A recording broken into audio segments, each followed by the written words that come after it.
Hey guys, it's Rocio from CoachGirlFlorist.com, and today we are talking about praxis versus performance.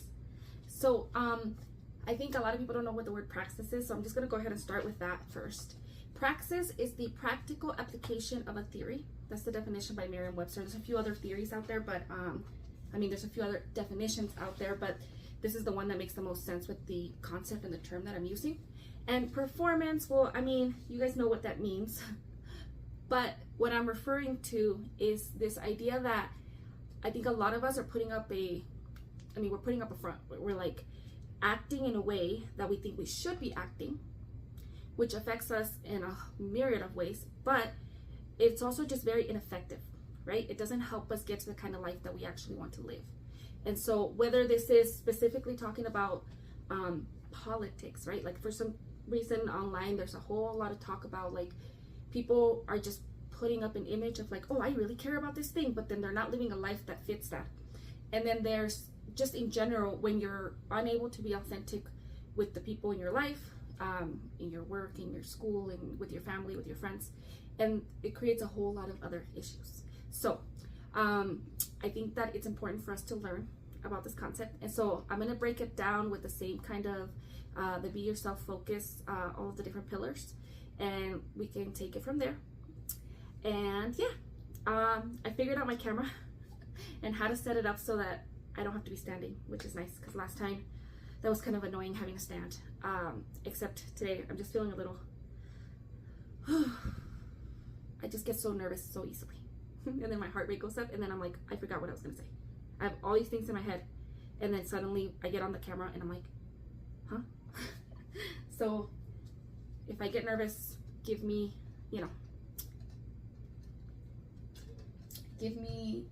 just help me out. And then my kid didn't want to go to sleep right now. So he's sitting on the couch and I'm looking at him. And I told him that I'm going to try to do this video that I can't have him coming in and out. But we'll see how that goes. We'll see. If anything, I can always pause and then just keep going. But okay, so the reason this matters, what I wrote down is that it creates a dysfunction of integrity. We aren't being ourselves, and that affects how we then continue to show up. It affects our relationships. It affects the work that we want to do. It affects the things that we say we care about. And it creates this confusion as to what fits what and what we can do and what we can't do and why. And it creates just a lot of chaos when we don't have a really well integrated standard of values and beliefs that help us with the movements that we take. Okay, so let me explain. First and foremost, let's start with self-awareness.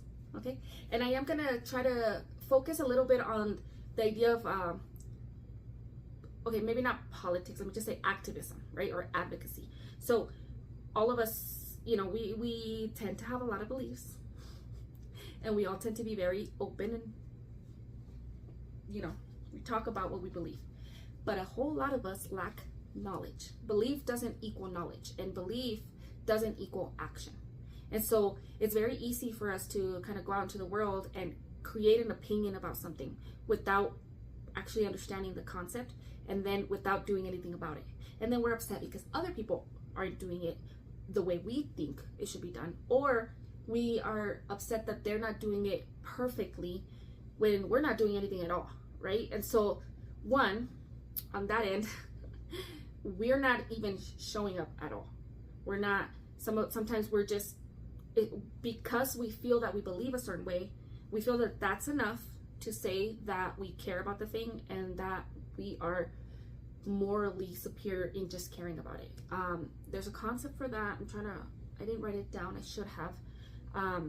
But basically, we see this a lot online, right? Some new trend comes up, and we're using the word trend because realistically, when there's things going on in the world, things that matter in the world, they're not trends. To the people that are living it, it's not a trend. All the immigration stuff that's going on, to me, that's not a trend. That's something that I think about daily. But obviously, when some new thing comes up on the news or some new video comes out or some new law, suddenly it becomes this thing that everyone's talking about, and suddenly everybody cares, or they have some sort of opinion, whether it's positive or negative. but then the next day, you know, it's not something that they're actually fully focused and interested on. So it's a trend for how it comes into your life, if that makes sense, how it comes into your mind. But it's not a trend. Like, the actual concept is not a trend. And so I wanted to ask you, am I showing up or just showing off? And I know a lot of people to this day are still bringing up the black squares from 2020, back when there was the big campaign where they said put a black square on your Instagram if you care about Black lives. And a lot of people did that step, and then a lot of people got murdered online for not having known that they were supposed to do that.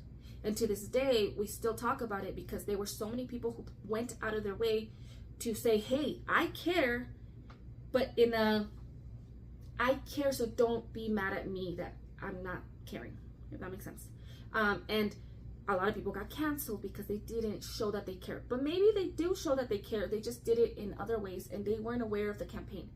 And some people were only aware of the campaign and didn't know that, you know, sometimes you gotta have some of that practice behind the belief. So there, sorry, I just saw my kid moving. I'm like, is he okay? He's okay. In a sense, you're showing off. You're telling the world, look at me. I care about this theme. And I care about it so much, I'm willing to talk about it. But does that mean that you are actually living that belief? And then there's the other end of that, where I say it causes chaos. Because let's say that there are, for a lot of people, a lot of issues in life are divided into conservative and progressive, right? Or liberal, conservative, Republican, Democrat. And so if an issue comes up, so like right now that we're seeing with the Epstein case, this is an issue that should be an issue on its own. It should be an issue where you're talking about men in power, people and systems in power, how women are used in those power systems, exploitation of young people, exploitation of young women in particular. There's a whole lot of other things that go into like what trafficking rings, what they look like, what actually happens in them, pedophilia. Like, oh my god, this YouTube channel, this is gonna get flagged. But it talks about a lot of these very important, very serious topics. But because it's tied around politics, there's this like, oh, well, you can't care about this because you're on the other side, right? And so conservatives are upset with the liberals for the liberals caring about it now, because you're like, well, you guys didn't care. And then we're like, on this side, they're like, oh, well, you're not caring now that Trump's involved, even though the Save the Children thing was on your side. And so there's like this chaos of like, are we not allowed to care about this very serious topic because it's tied with all these other topics? And then another example of that would be when there's a new idea that comes up and a person who typically only talks about one issue starts talking about it, and now everyone's mad at them because, like, stay in your lane. That's not your thing, right? Well, a person who's very much rooted in their beliefs and who actually knows what they care about and they have a strong core system of values is able to decide what issues they do care about or don't care about and how they fit together. And somebody who doesn't hops around. You know, one day it's Save the Children, the next day it's immigration, and then the next day it's feminism, and then the next day it's religion, and then the next day, and there is ways to tie all of it together, because life is not individual boxes of things. It's obviously, for me, things are like a web, right? Everything's connected to something in some way. But if you're not somebody who really is rooted in what you believe, and you just kind of, well, I want to be a good person, right? And I just want to believe good things, and I don't want to be looked at as bad, I'm gonna act like I care about everything. But then I'm gonna turn my phone off and I'm not gonna do anything about it. So then that the act is just an act versus an action. So self-awareness would be being honest with yourself in, am I showing up or am I showing off? Now, this one's actually hard for a lot of people because it can feel like you're just never doing enough. And on a personal level, let's say you're trying to make friends, you're trying to create connections, you're trying to work on your mental health, you're trying to work on your finances. Like there's a lot of other more personal rather than like belief systems. But the reason I want to work on belief systems is because I think it creates like it gives me a bigger net of how to talk about values. But in general, like if you go into a room and have to become a new person every time that you interact with a new group of people, one, it's very tiring. Two, it's scary. It's scary because now you don't know if you act differently or you act out of that performance. Suddenly you don't know how they're going to react to it because you've only been acting in a way that they would be positively reacting to you, right? And so then it also creates like sometimes you're stuck, and this has happened to me personally. I think this is something, especially like back in high school, because I had a really hard time with like understanding how I'm supposed to act. I didn't have, there's cultural things to it, but there's also just me. I think a lot of the neurodivergence was in the way where I had a really hard time understanding how to naturally be normal, I guess, or like be myself.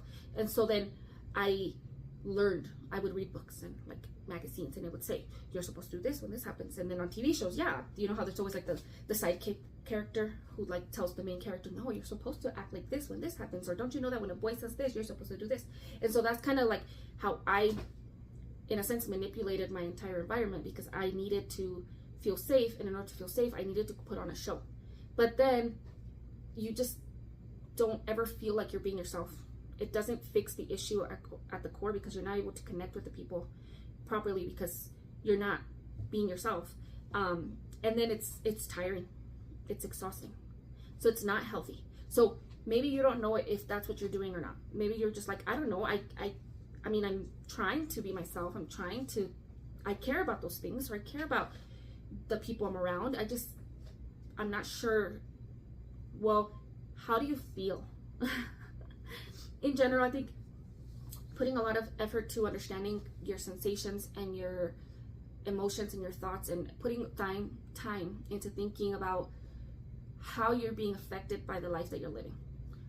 Putting a little bit of effort into noticing some of those patterns, and there's a lot that you can do with that. As like some people like to do journaling. There's a lot of prompts online. There's therapy, obviously. Specific therapies that work with this are like CBT, because they go into working through patterns of behavior, thoughts, and emotions. There's a lot of things that you can do, but just in general, maybe start asking up the question like, hey, why do I feel so compelled to say something about this? Why do I feel compelled to think about this issue or two? Is it really an emotion that I'm having that says I care about this? Or is it I am suddenly triggered and this feeling is coming up that, what if I mess this up? Okay. Then on that same front, let's say you care, and you do genuinely care about certain things, or you genuinely have opinions, and you're just like, well, I'm gonna go and talk about them. Uh-oh, I think my kid's coming. 1 second. I'm back. He wanted a snack. He doesn't want a nap, so we'll see. Oh my god, I'm out of breath because I just ran around the house, and it's so hot today. Here it says I have an alert on my Ecobee saying that the house is too humid, and so I think it's humid outside, and that's what's doing it. But sorry, I'm looking that way because there's my window right in front of me. Also, my kid broke my other glasses, and these ones are not the glare-free glasses, so I can't just have the nice open window, because then you can't see my eyes, because they'll just be like blue. Okay, going on to the next. What I wanted to say was, there's sometimes a disconnect between what you feel you believe and what you know you believe. This has got to be one of my biggest pet peeves in general. And there's going to be people who genuinely don't know this, and then there's people who are more on the purposeful side. Either way, it's something to work on. Have you heard of the Danning-Kreuger Effect? Basically, if you look at a bell curve, like on an axis, like on a graph, when you first start learning about a subject, you can get very excited about what you're learning, right? And you're like, oh, this is so cool. And so you kind of understand, though, I don't know a lot. But then as you learn a little bit more, you start to get really confident. You act like, oh my God, I know everything about this. And so in the beginning, your confidence is pretty low and your knowledge is low. And then as you learn more, your confidence shoots up, but your knowledge hasn't shot up with it. And then as your knowledge continues to increase, your confidence then drops again, because as you know more, you understand that you just don't know that much. But when you only know a little, it kind of just feels like you know just enough to think that you're an expert. And then a lot of people get stuck there. And so especially with anything politics related or religion, that's a big one. It's a huge one. Like, for example, I've been part of the church now since I got baptized in 2015, so 10 years at least, but several years before that I was learning and trying to become a Christian, and before that not a believer. And so I've had many years of trying to understand the faith, trying to understand what I believe, what I don't believe, what my faith looks like, etc. And there's a concept in Christianity about, when you're just a baby Christian, and how zealous people are when they're first Christians, and then as you become a mature Christian, that overzealousness kind of lowers, but your understanding and your discernment grows. And that's how it is with pretty much anything, right? As you first start to learn about something, you can become very zealous. That's a good word. Like, just very passionate. But that doesn't mean that it's tied with a good, solid, wise understanding of the concept. So then what happens is that we sometimes end up just making things worse, because we're acting based on that emotion that we're having in the moment and not on a true understanding of the situation. And this works outside of just belief systems that are like politics and stuff, but like, for example, when people first start learning about how to manage money, you get super excited, and then suddenly, like, you don't know enough to have like a solid base of like personal finances versus like more macro level economy or things like that.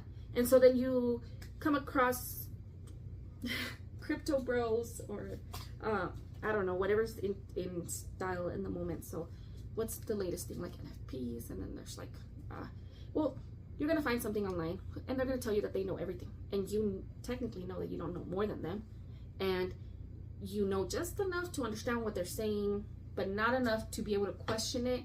And so then you go crazy on like, actually the best way to get rich is to do blah blah blah blah blah blah blah blah. And I mean, I often get messages from people trying to get me to read Think and Grow Rich, because it's a book that talks about that, and people read one book and they realize, I can get rich if I just think my way and if I just follow this book. And then they believe that action itself is like, it becomes like a religion where they're like, I'm gonna go disciple the world on this idea, because how can you not know this idea? Like, I know this idea and you need to know it too.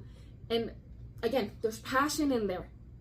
You care. There's something there that you care about, but not necessarily, you may not necessarily have an understanding of how to have that care part be what's going out into the world versus the lack of knowledge.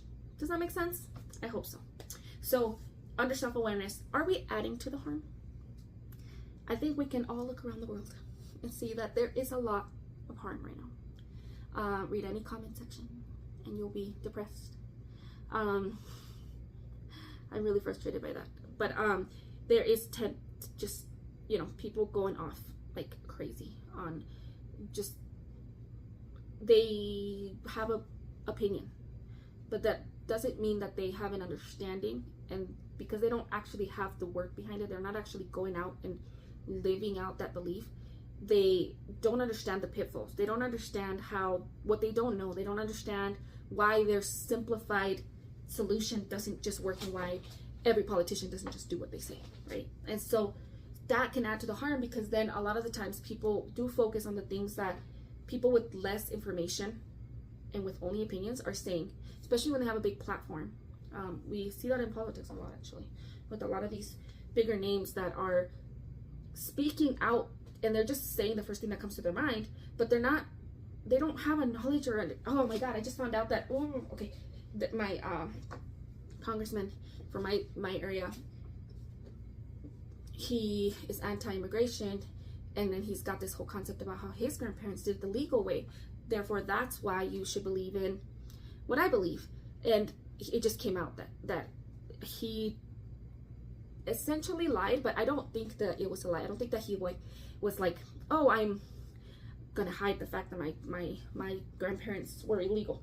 No, I think that he just doesn't understand the process of immigration. He doesn't understand that things were different back in the day. And so since he doesn't understand that, he makes assumptions based on that lack of knowledge that there was a right way and a wrong way, because that's a very simplified way of thinking of this issue and most issues. And so then he uses that to create all this support for policies that have a simplified solution that don't actually help the situation that's a lot more complex, if that makes sense. So you're adding to the actual harm because you're not, again, you don't have the praxis that's necessary for you to be a person who's involved in that situation. So that's a whole lot of, like, let's say you go through this stage, you're becoming aware that you do not know as much as you think you know, that maybe some of the things that you've done are not as helpful as you think they are, and that there's maybe like a sense of you showing off, and now you're like, well, now I don't even know if I can show anything. Like, well, I should be careful because how do I know? Like, there's a lot of self-doubt that then creeps in. And so let's move us into self-acceptance. And with the acceptance, I want to, how do I say this? Okay, I want us to think about the concept of praxis as an ethical commitment to yourself. And this isn't my idea. It comes from a lot of other writers, much bigger than me, much more established and more practiced than me. Just gonna make sure my kid's okay. He's eating cereal. He eats the marshmallows out of it. I say so much, and I'm so sorry. It's just that's how I talk in real life too. I've been told I need to stop doing that in videos, but then I'm never gonna do videos because then editing is like hours long process because I'm taking out all over the place. And if I like memorize what I'm gonna say so that I don't say it's gonna come off robotic. But okay. So what this means is when you make a decision that you doing the correct thing is a commitment that you have to yourself rather than other people, or rather than, well, some people tell me this is good and some people tell me this is good, and I have to kind of decide which one's good. Rather than kind of go with the flow and ebbs and flows of the world, you are making a commitment to figuring out what you genuinely believe and see as right for yourself. So I have to breathe because I'm running out of breath. I put on makeup and then suddenly my nose gets stuffy and then I can't breathe. Sorry about that. Let me think about how I want to explain this. So, if you've heard of boundaries, a lot of people talk about boundaries, and what a lot of people miss, there's like a step in between. Give me 1 second. I have to go. My kid just threw an entire bag of cereal on the couch. That's what I was doing, putting him to nap. Okay, let me continue. Where was I? Okay, with boundaries, when people are first learning about boundaries, they want to go straight to, I'm going to go tell all these people what I don't like. And there's this big push to focus on boundaries as something that affects people outside of yourself, rather than things that affect solely you. Because boundaries has to do with what you will or won't accept. So I often like to tell people, like, I think the best way to start with boundaries is to start with yourself. What will you accept or not accept about yourself? Like, can you set a boundary for yourself and keep to it? Can you say, I am not going to be on my phone at this time of the day, or like during meals, or something simple, and actually stick with that commitment? So then that is the same concept that you want to bring here, where you have to understand that when you want to have any kind of belief, you have to make the decision that if I'm going to believe a thing, then I have to actually act on that belief, which means that I have to live my life in a way that that belief is a core concept of my life and my actions. And that is a commitment that I will take for myself to do this. So then when you're in like a, what is that saying? A crossroads kind of situation where like, well, I could do this or I could do that. At the end of the day, you're not going with what's more popular, with what's trending, with what this person said is right or what that person said is right, or what genuinely another person might be pleading as like, this is right. And they might both be right, but then you're able to kind of understand, okay, what am I actually able to take practical action with? And that's the thing that I'm going to commit to. So you have to then, my next point would be care more about impact than your intent. That's part of acceptance as well, because you're accepting the idea that you may believe a lot of stuff. I feel like I have a lot of beliefs, but those beliefs are not necessarily the same as my committed action to the world. Because you can believe, you could be a person who believes in like, I don't know, I can't even think of it. But like, okay, for example, like people who are fully non-violence, right? But you can have an understanding like, okay, but in the world, there is violence, and it's better to understand what leads to less violence, what leads to more violence, rather than being like, well, I'm just non-violence completely, and therefore my belief might be that I don't believe in doing this thing because it's bad. But if that belief then leads to supporting things that are going to create that thing to happen as a, like an effect of it, then did it really matter that that was your intent to believe in that thing? A great example of this, and without alienating every single person that could possibly follow me, abortion.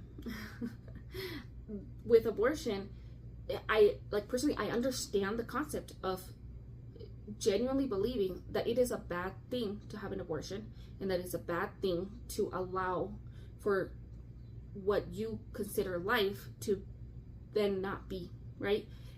But what happens there is that then people go off on, okay, well, then I'm going to support all of these people or rules or laws or regulations that specifically go with that concept, rather than with actions that will actually lead to that not happening as often.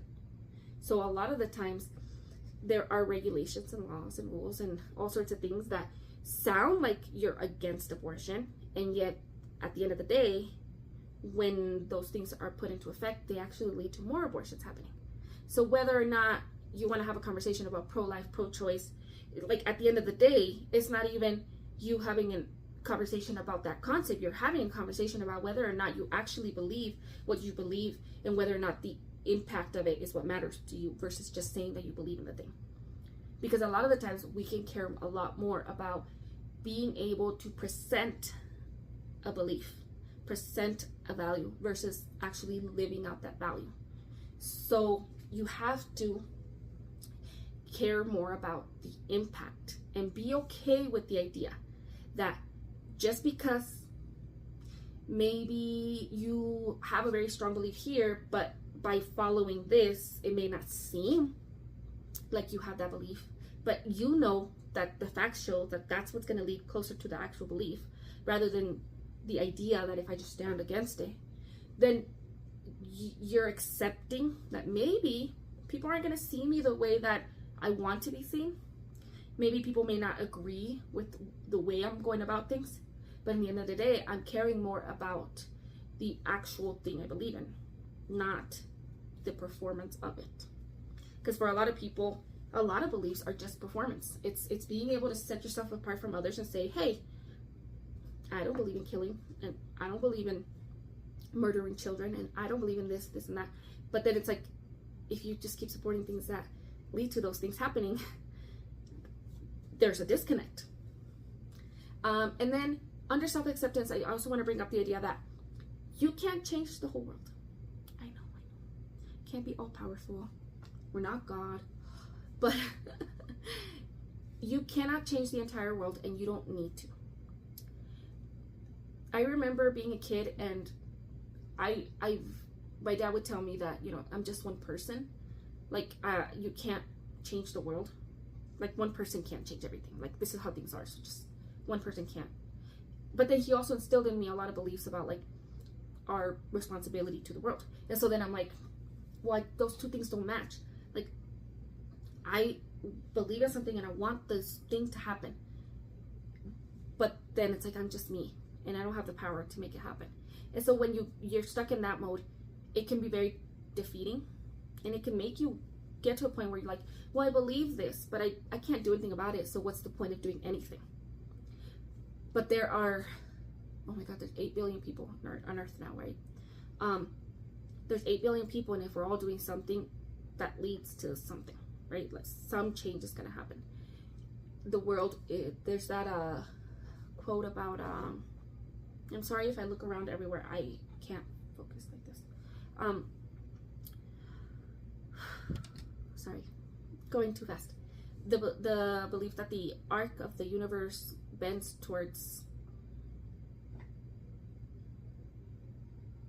something good. I can't remember the quote. But basically, things are going to progress in a positive direction in the long run. There's going to be dips, obviously, of bad things happening. But overall, if we're all doing something to make the world better, the world is going to get better. It doesn't feel that way.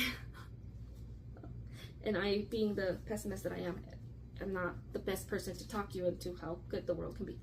But I can talk you into accepting that you're not the one that's going to change the entire world. But the small actions that you take do change the world. So that's self-acceptance. Let's focus now on self-love. And this is probably the one that I care the most about, that I think is going to be the most helpful, I guess. So, like, okay, now you're aware. Maybe the things I'm doing don't match up with what I feel I believe, but, you know, I'm still learning. And then but I need to learn that it's okay. Like, I'm gonna actually stick to what I believe and try to act on it. And I'm going to commit to that, and I'm going to do my part and commit to that part. So now, self-love, I want to talk about the idea of love versus shame. And I don't want to get too in detail about shame. There's a lot of concepts around shame, like religious concepts. So I want to focus more on this idea that, how do I explain that? Like, guilt is feeling bad over what you do, and then, like, shame is feeling bad about who you are, right? And so the reason I say love is because love, to me, is an action. Yes, we use it to describe a feeling, but to actually love somebody is an action. It's a set of things you need to do to show your love for the world and for your people. So when you're choosing the action of love, you cannot feel bad.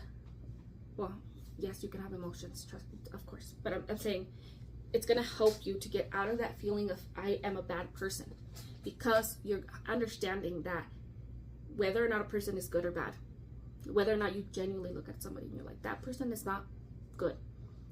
If your action is always to be loving, then those actions are going to take place regardless of the emotion that you have for that person. So if that person who's bad can also have those loving, caring actions towards them, done towards them, and they can have that deservingness of it, so can you. So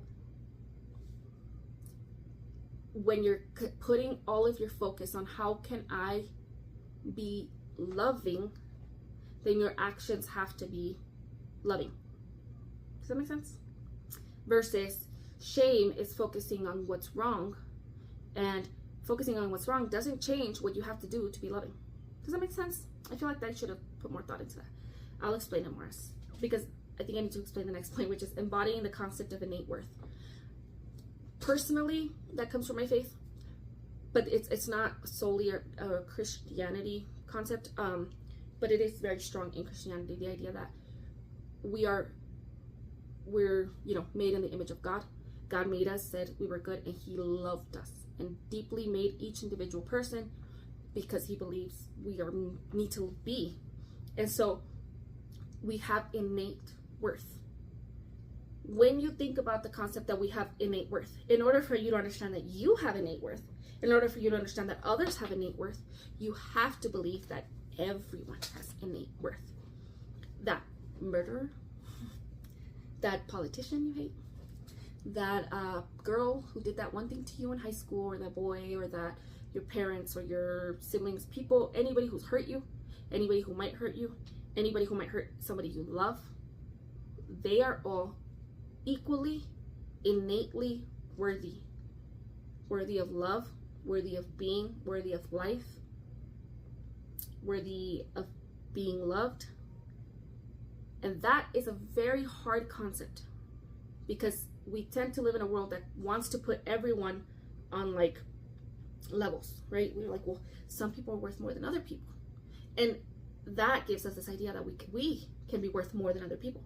But if we can be worth more than other people, we can be worth less than other people. And that doesn't feel good. And that means anybody could kind of then try to put themselves above so that they can make others be the ones that are worth less. And then that's how you have power structures and power imbalances, and you have supremacy.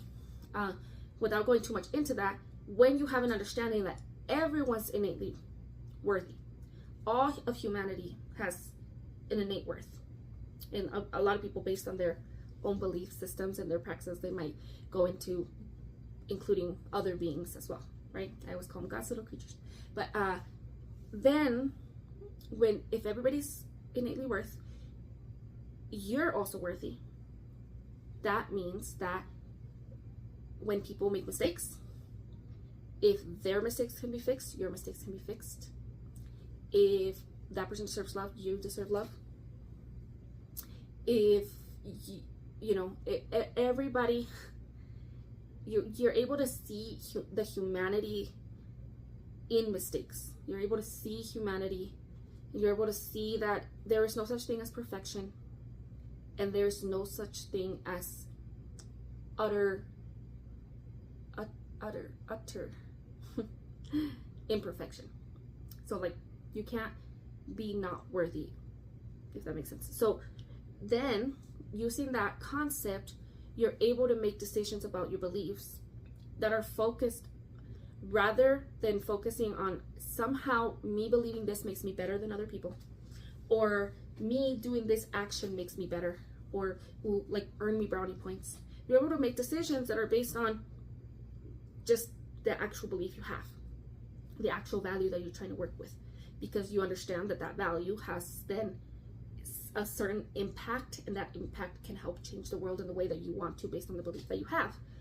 And it's based on that specific thing that's outside of the innate worthiness of other people.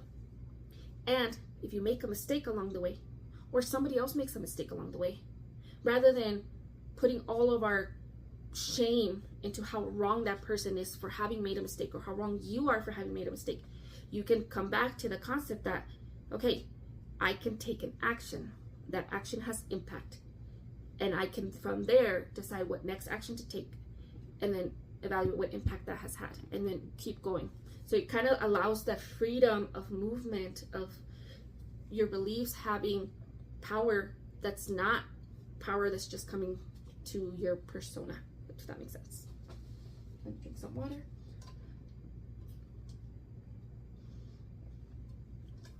I think this video is so much heavier than I thought it was going to be. But I hope it's helpful if you're watching it. Well, the next part I have, I put self-care as the next pillar. And I feel like self-care in this instance should come after self-direction. But since that's the way I have them listed, I'm just going to go through that, right? So now you have an awareness of kind of what role you have in this, and then you have you're accepting the fact that you can or can't do certain things, and that certain actions are going to lead to certain things. Okay, now you understand that there's innate worth in everybody, and it's a lot. I'm sorry, I keep grabbing my hair. It's just, it keeps moving. Oh, it is so hot today. I'm just gonna put my hair up. So it is a lot to care, to do any kind of work that cares about other people, or that is trying to change the world, or in general living within your value system, takes a lot of effort, and that effort is tiring. And so my first concept here that I wrote down was choosing effort over exhaustion. A lot of people work themselves to the bone to try and feel like they've done enough. Like if I just do enough, then now I am worthy of being seen as having done the thing. And it's like, again, that concept is rooted in performance, because you're thinking of how you're being seen rather than the thing that you're doing. If you burn out, sorry, my hair is really bothering me. It's like making me want to close my eyes because I'm overstimulated. Okay, if I don't like these glasses. Sorry. Okay. If you burn out and you were doing good work, now you can't do that work. Now you don't have the impact. Now you can't help the people that need it. Now that you're not able to make the changes that need to be made in the world. And now it doesn't matter what you do or don't look like, right? Because the impact that you wanted isn't there. So it's important for you to just keep trying versus trying to be perfect, versus trying to do it all, versus trying to be all. You're not God, and you shouldn't try to be God, any kind of God. And that's basically the big point of the Bible, or at least of some parts of it. We don't need to be God. If there is a God, just let him be God. And so you focus on effort and creating sustainable practices. And this is where practice over performance matters, because if your focus is on performance, is on how can I look like I'm doing the thing, how can I present myself as the person who does the thing, then you're always going to have to be doing something, or you're always going to have to be looking like you're doing something, whether or not it has the impact that you want. But if you have a set practice on how you operate based on your beliefs, then you know that that's the thing you need to do, and that's the thing you do. So, so hard to talk in general. It's like it matters to talk in general, but not using specifics is very hard. If you're an activist, or you want to be an activist, you're like a person who really cares, well, you understand that there's different actions you can take. So if you're a person does protesting specifically, then your practice of actually going to a protest has a beginning and an end and a continuation to it.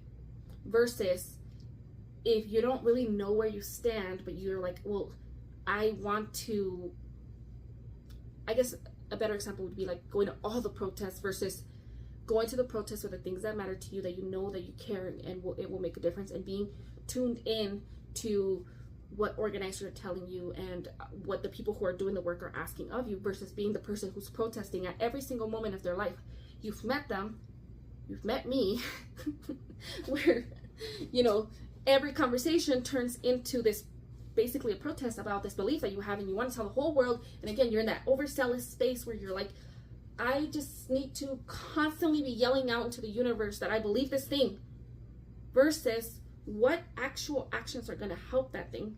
And so if you understand that you feel that passion, but that passion might be working better if you just have it funneled where it needs to be. So like with people who actually are doing protests that are then targeted for specific reasons with specific goals, and then you're able to know that, okay, I'm going to go to this thing, I'm going to say these words, I'm going to stay till these actions are completed, and this is what we're going to continue to do until this goal is met.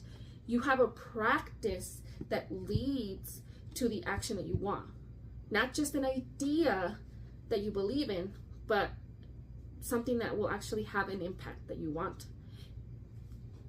And that is a lot more sustainable because you're able to see the beginning and the end. And that doesn't mean that you're fixing the whole issue, but a protest doesn't fix every issue. But like you're able to have, hey, my day starts like this and my day ends like this, and I'm able to step away and step back in. You're able to take care of yourself and not burn out.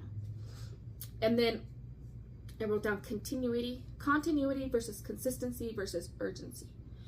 I think a big part of the trend issue is that it creates a sense of urgency for every single topic. And it sucks. I'm not even that old, but obviously I'm older than than social media, and so there was a time when there was an issue, and that issue was the issue for like a sustained amount of time, and we all cared about that issue until there was a new issue, and that amount of time was like long.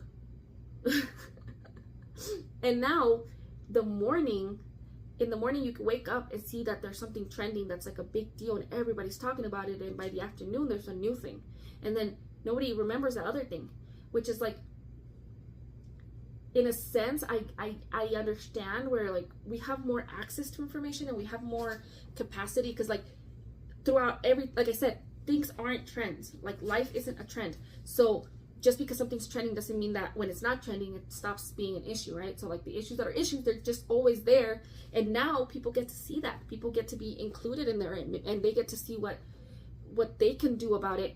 But it's incredibly frustrating. For example, I'm just gonna use immigration as an example because that's like my big core issue.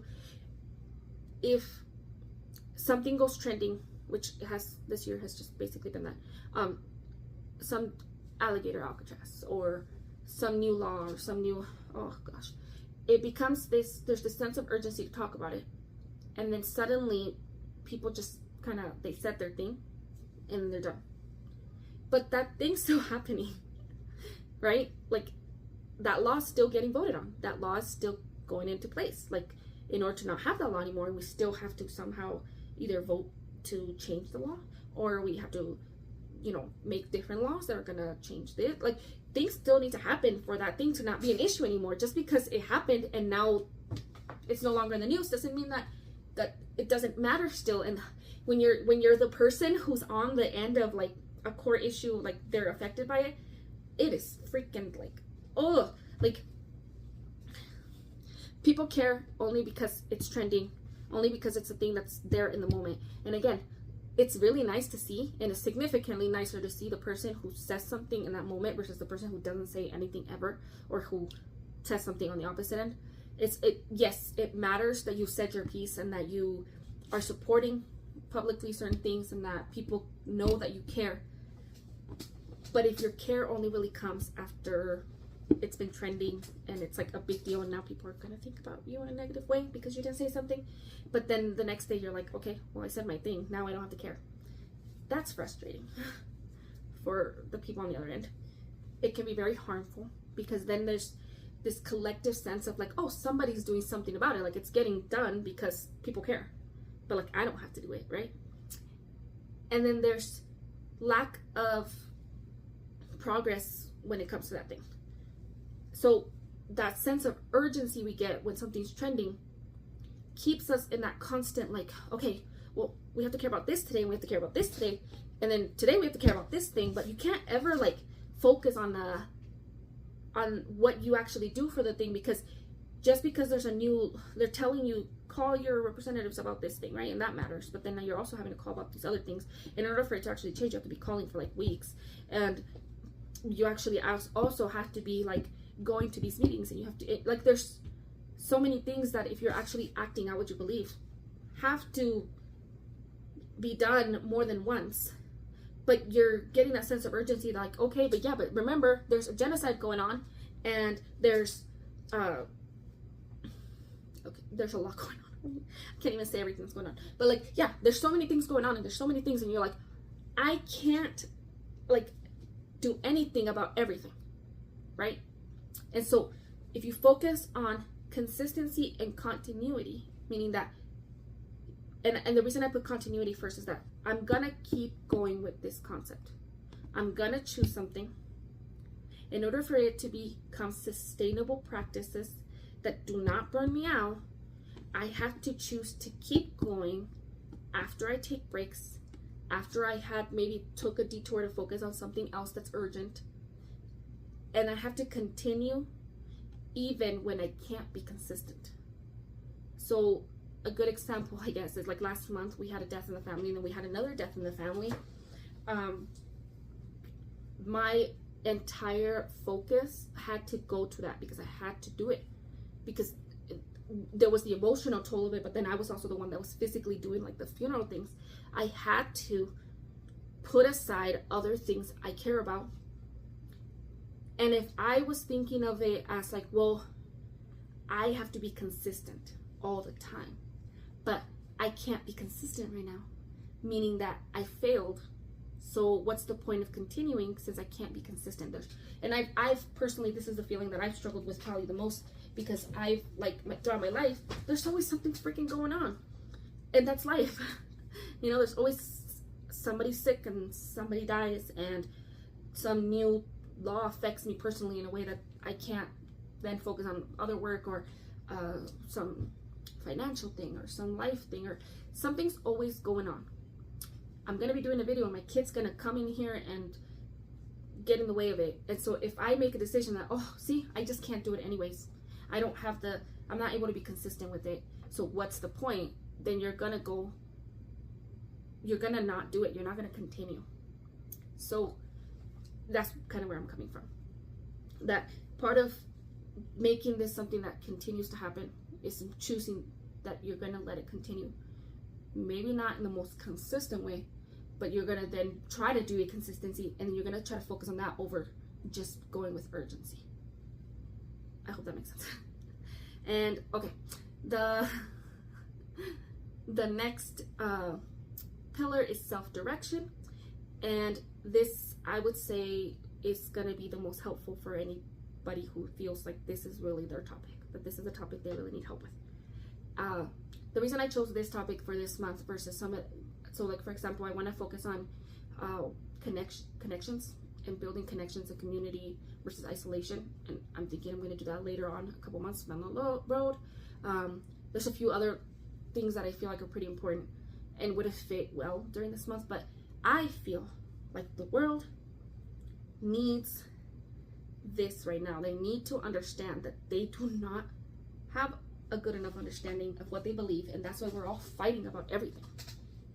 And so self-direction, I'm going to go here with just a few things that I think can help to help you start to get up and go do the thing.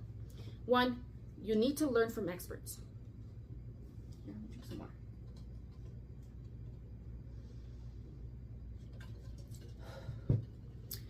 Whatever the thing that you care about, there are people who know more than you. Because if you knew more than you, like, you would know that. Like, if you were like the #1 world PhD researcher expert who's written 10 books on the concept, like, you would know that that's the thing. You would know that that's you. And since that doesn't happen often, where like every single person in the world is the #1 expert on a certain subject, you're probably a person who's not. So go learn from the person that is. People don't like doing this. And I think obviously on one end is because we don't like feeling like we're not smart. And when we talk to people who are really smart, it can make us feel like we're not smart. And so it's an ego hit sometimes. But also because I think it challenges us when we don't know something, and then a person who knows a lot more is telling you, like, actually, this is a thing you have to think about in this other way. It's hard. It doesn't feel good. I see this a lot with, I gotta be careful here. You've heard of white fragility, or white feminism, or like the white women phenomenon kind of thing, where there are people of color, specifically Black people, they're saying the thing. They're giving the information. They're telling you what you need to do, how you need to think about it. But because it's challenging something within that framework of supremacy that other people, specifically white people who have that privilege, it's hard because it challenges an essential part of their, I don't want to say it's an essential part of their being, but an essential part of their conditioning, of what they've been taught about the world. Even if it wasn't used in those words, they've been taught that there's a certain order to the world, and they're being asked to change that order in order to make the world different. And that can feel like, what the hell? Like, no. And so then there's that constant struggle there where even when you want to learn, but you just, it's just hard. And so you gotta check yourself. That's one of my points on there. I should have written it like check yourself, but check yourself before you, sorry, I like some. I think I like doing these videos like this because I can be a little bit more normal. Although I'm just really anxious, but I would be anxious if I was doing like a more structured video anyways, but hopefully with time I can get a little bit less jittery. But if you know me, this is me half the time. Half the time I'm like off the walls, and then the other I'm like on the couch. It's one or the other. Okay, check yourself. And that means go back through all these steps, because you need to go back to being aware of how you're feeling, how you're thinking, what reactions you're having, what's triggering you, and understanding that you're not an expert. You're not the person who knows everything. There's no such thing. You're not God. You'll never be God. So it's okay to take a step back, especially when you're having that really strong reaction against it. And then learn to create a level of base humility. This one's really hard for me, okay? Because humility, the way the word is explained, not explained, I guess, the way that it's shown in like on TV and the media, when I was growing up, at least the way I saw it was like, okay, it's lowliness, like you have to make yourself lesser than others. And at church, I learned, my pastor had taught us about how humility is not only not seeing yourself as higher than others, but also not seeing yourself as lesser than. Because again, it goes back to that idea that if we're all innately worth the same, we're all just as worthy, we're all humans, then you're still thinking about yourself more than you should be if you're thinking you're less than others. You're still putting that focus on yourself and on putting people in like levels. You're not focusing on the we're equal kind of thing. So the more you're able to kind of check yourself when that kind of thought comes up, where like, oh man, I can't do this, I suck, ugh, I'm never gonna get it right, or what's the point? Like when you start having those really negative thoughts, those are just as harmful as the thoughts that are like, well, I know better than that guy, and ugh, he should do what I'm doing. Like, because you're still not hitting that base connection with humanity to put us all in the same level. Okay. So I want to give you guys, within the self-direction, I have some call to actions where I think things that we can do.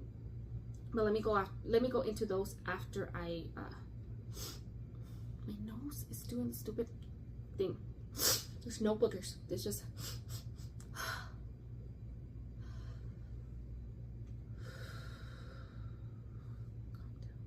the last pillar is being yourself in the world. I want to encourage you guys to focus on your passion. So take some time so when you're out in the world, and again, I'm still talking on like bigger beliefs, but even in like smaller, like you want to be authentic with the world, right? People always tell you, oh, you have to be authentic, but what does that even mean? That's hard, because it's like, well, if you don't have an understanding of what you're passionate about, what you genuinely are like clinging to, and what you don't really care about, then it's hard to know what it means to be authentic in the moment that you're being challenged. Because in the moment that you're being challenged, like in this moment, I could stick with this thing that I'm clinging to, or I can push it off so that I can kind of connect in a way that's not tied with what I care about. So when you're out in the world, you need to focus on that. Have a focus on, again, that commitment to yourself. So it's hard because I kind of want to be like, okay, well, if in this category of life, this is how you do it, and in this one and this one. I don't think that's going to be helpful in the long run. If you have a specific thing you're working through, just hit me up and then we can talk about it. But showing, the next point I put is show up with your genuine capacity. So just like I was saying, okay, that segued perfectly. Okay, I am either up here or down here, and both parts of that are me.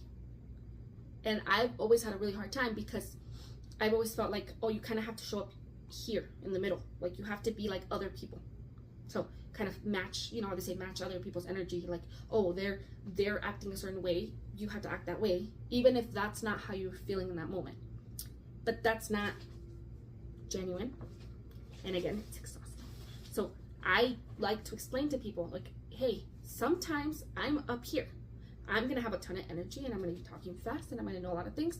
Obviously, that has interactions with other people in a way that I still have to think about it and I still have to respond to it. So obviously, if I'm blah, blah, blah with people and they need me to slow down, I can do that, right? But it is not a bad thing for me to just be a person who just naturally has a little more energy and who needs to expend that energy. Versus other times when I am just, I don't know how to explain it.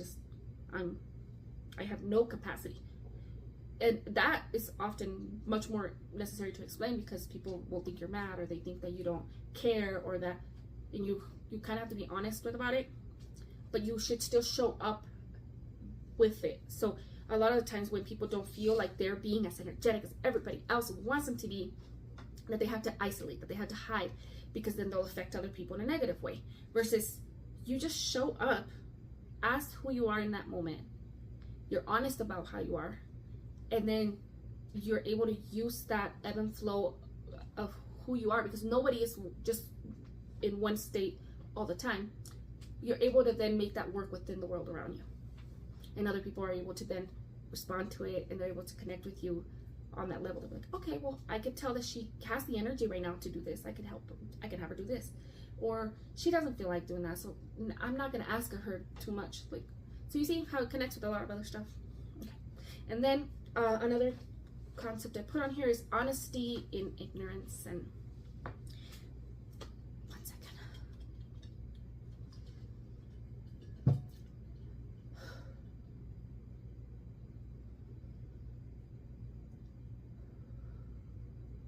Going too fast. I can feel it. Nobody likes to feel like they're not smart. So the idea that you don't know something feels like you're not smart. The idea that you are not necessarily all-knowing and that you're not going to know everything about everything, and that there's plenty of times where you just don't know things, it's hard to kind of take in. And so seeing ignorance not as like the idea of dumb, which is basically how people see it, like ignorance is just means you lack information. You don't, I think this is where it helps to have those, except I don't think that's helpful. Well, let's see. There's, when I was a kid, I remember kind of, my parents used a lot of ideology, like, you know how your parents will tell you, like, hey, you need to eat your food because there's kids in Africa starving. And in a sense, it kind of gives you that, oh, I have something that other people don't have. And so then that teaches you that, it's supposed to teach you like empathy. I don't know if that's exactly a thing that actually gets, if that's how it actually works out in real life. But I don't know if that's the nicest way to teach kids that and kind of guilt them. But I got taught that a lot. I got used to that kind of concept. And so when I learned about ignorance, right, the idea that there are people, so in Spanish, I think that the concept of ignorance is more aligned with what the word means, where like a person is ignorant because they don't have knowledge. So like a person who's illiterate, or a person who has just doesn't have education, or they haven't been taught certain formal things. Those people are ignorant, but it's not seen as like in English, I feel like that word carries a really negative connotation of like not being smart or not being capable or not having the capacity to learn. And that's not what that means. The only way to not be ignorant is to learn so that you know the thing and now you're not ignorant about that thing. And so being okay with that and being honest about it helps you learn more, because then you're like, oh yeah, I don't know that, I wonder what it is, and then you're able to go and find the answer. Okay, it's already been 50 minutes, or no, almost more than an hour. Okay, so I want to give you some call to actions. The first one's going to be values exercises, and I'm going to link them below. I have two on my website, just what are values, which explains kind of the concept of values, and then a big giant list of values. So the best way to go through this for me is to, they did this with me in therapy, where we like literally had printed out pieces of paper with values, and I had to kind of rank them, and I had to just choose like which ones matter and why does this one matter more than this, like, and in doing it I had to kind of come to the idea that, oh well, I believe that I value this thing over this thing, but I mean technically the way that I actually choose things is this way, or like it's values exercise helps guide your understanding of issues in general, or guides your understanding of what you actually believe, how you want to live your life, and what actions you can or can't take. A big reason why that's important is because when you're living your life based on your values, when things come up that don't seem connected, you're able to connect what does connect to your values and what doesn't. And there's a lot of criticism for people who do that, who are able to look at every issue and find the way it connects to the thing they care about. But that's because you're able to see the connections within things. Like, whether it's racism or the environment or immigration or anything having to do with children, whether, like, there's so many different things that seem so disconnected, but they're not when you have a very strong core base understanding of the value systems in place that affect these things. And so when you're able to choose, I have these values, you're able to live in integrity with them, which then helps you understand when somebody calls you and says, hey, we want you to support this, you know whether or not that's a thing you can or can't support it, because you know whether or not it fits your values, versus it just being like automatically no or automatically yes because of what its connection is to. And then I think it's important for you to start with committing yourself to one cause that's close to your heart. I think when you are able to do that, not that you can't care about other things, but you're able to genuinely create a very strong commitment and strong pattern of practice that then allows you to branch off to everything else, because again, you'll be able to understand very clearly what it is that you care about, don't care about, what you value, what you don't value, how that connects to everything else, and it creates an understanding of what your capacity is and how you can move in the world, how you can genuinely move in the world without feeling that feeling of like, I'm not doing this because I care about it, I'm doing it because I want to be seen like I care about it. I like to say, like, for example, I'm a one issue person. Like, a lot of people are one issue voters. Can't vote, but immigration is my top thing. I can't care about anything else if immigration isn't cared about, because then I won't be able to be here to care about the other things. So I have to care about that concept above that, and then I have other things I care about, because well, not everybody who is an immigrant chooses immigration as their main concept and core. Trust me, there's people who are on the opposite end of the spectrum. So, but yeah, I'm listing out here. I just found a website that kind of lists a lot of stuff, and it just goes over how to choose a cause based on like some concepts. It's not like a very complicated website or anything, and you don't have to do anything with that website. So you don't have to like give anything to the website. They just list out a bunch of stuff. And then there is if you follow Oh Happy Danny on Instagram, she has this really awesome chart that she made like years ago. Let me open it so I can go over the details. I should have done that before. Where it's like a Punnett square, where when you're finding out, it's called finding our starting roles. And so how you decide where you're at and what you can do based on your capacity level and your context level, so the level of how much you understand about the issue. So if you're a person who has low context and low capacity, meaning that you don't have a lot of knowledge about the subject, maybe like you're not involved in it enough, like you think you care, but you're not like fully like again, you understand that you don't know enough, and you're not a person who has like all the time in the world to commit to this issue, you become an amplifier. The amplifier is a person who goes out of their way to go share information that for the people who are doing more, who are more knowledgeable. If you have a higher context, like you care about it, but you still, again, maybe you're like me, you're a mother, you're a caretaker, and you just don't have the time, or you have a child that doesn't let you do things, and so you're working full-time, or you're, you know, some people have lots of kids. I don't know how they do it, but if you just don't have the capacity, but you are involved in it, like you're a person who understands this, you have a pretty good understanding, and you're involved, or you have a good understanding, then you can become an advocate.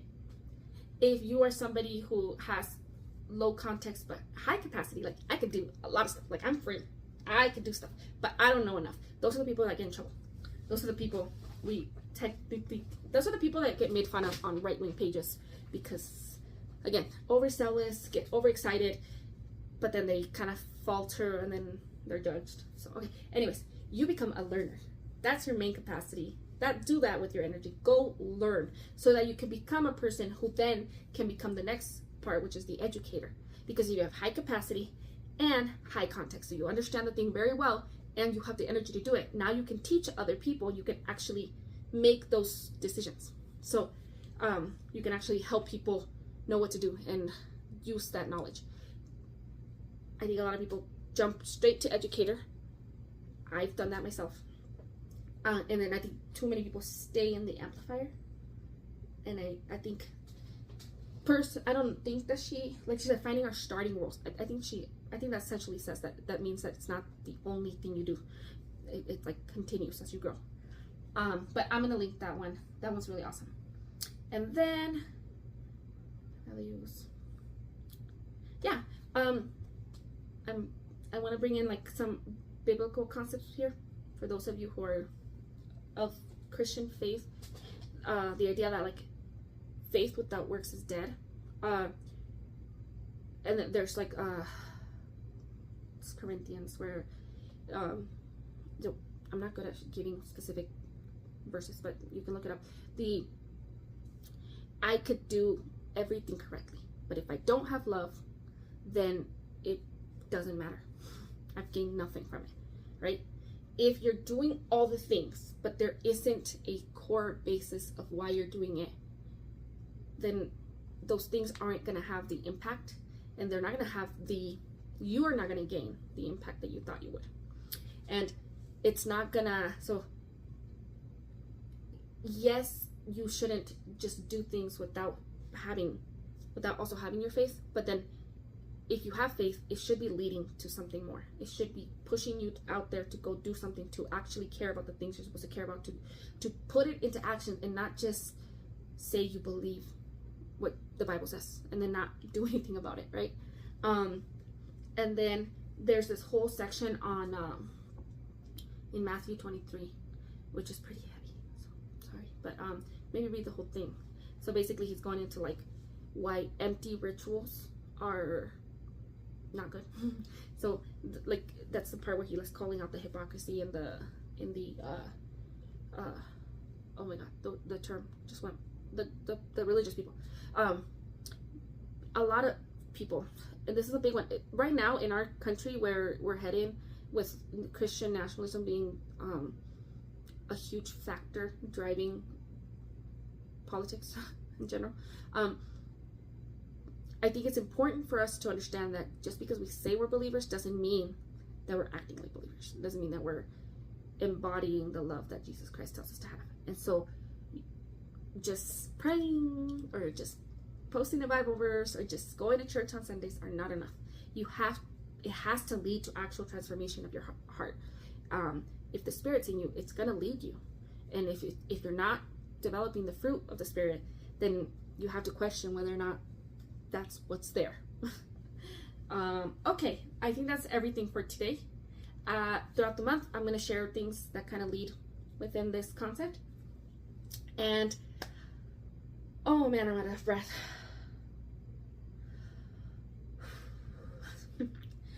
I want to keep with, I wanted to share, last month I shared a fundraiser for a person living in Palestine, and the situation there has gotten worse. So if you can give, please give to that one. I'll link it again. Go and see his videos, and once you follow one person, you might get more people in your feed, so you can kind of see what's happening. And if you're able to give people who really need it right now, the food there is incredibly expensive if they find it, and so it's a bad situation. So regardless of politics, regardless of ideology, regardless of if you care about people, a very easy practice is to give them what they need. And so this can be very helpful. So go follow him. His name is Jim Ratton in Gaza, and he's on Instagram, but I'll link him. And then remind you that, yay, my book's getting published. So this month I will start reaching out to people. I think I basically, what you do is you when the book comes out, I'm gonna need people who help me launch the book. So talk about it, share it, read it, review it. And so I will eventually make a sign up list for that, so that if you want to help me with that, I would really appreciate it. Because I mean, personally, to me, I just want people to read the book. I want those that read it to like it, and I want it to be seen by the right people. But obviously, like, if you want that to happen, then people have to see it. Even so, sales will matter, like it ranking, all the like techie stuff with like yeah. Either way, while I'm very not so big on the numbers part, I know that I have to care about that part, and that requires me getting help from others, and I hate asking for help. I struggle with that a lot, but I'm gonna have to ask for help. So if you want to volunteer your help, please let me know, and then once I have a sign up, I'll just share it, and that way you could just tell me directly through there. But yeah, thank you so much for watching this. It was incredibly long. Thank you for being patient with me while my son interrupted the chat and while I interrupted it myself. So thank you. Stay in touch, and if you can, follow, like, share, all of the things, and have a great awesome day. Goodbye.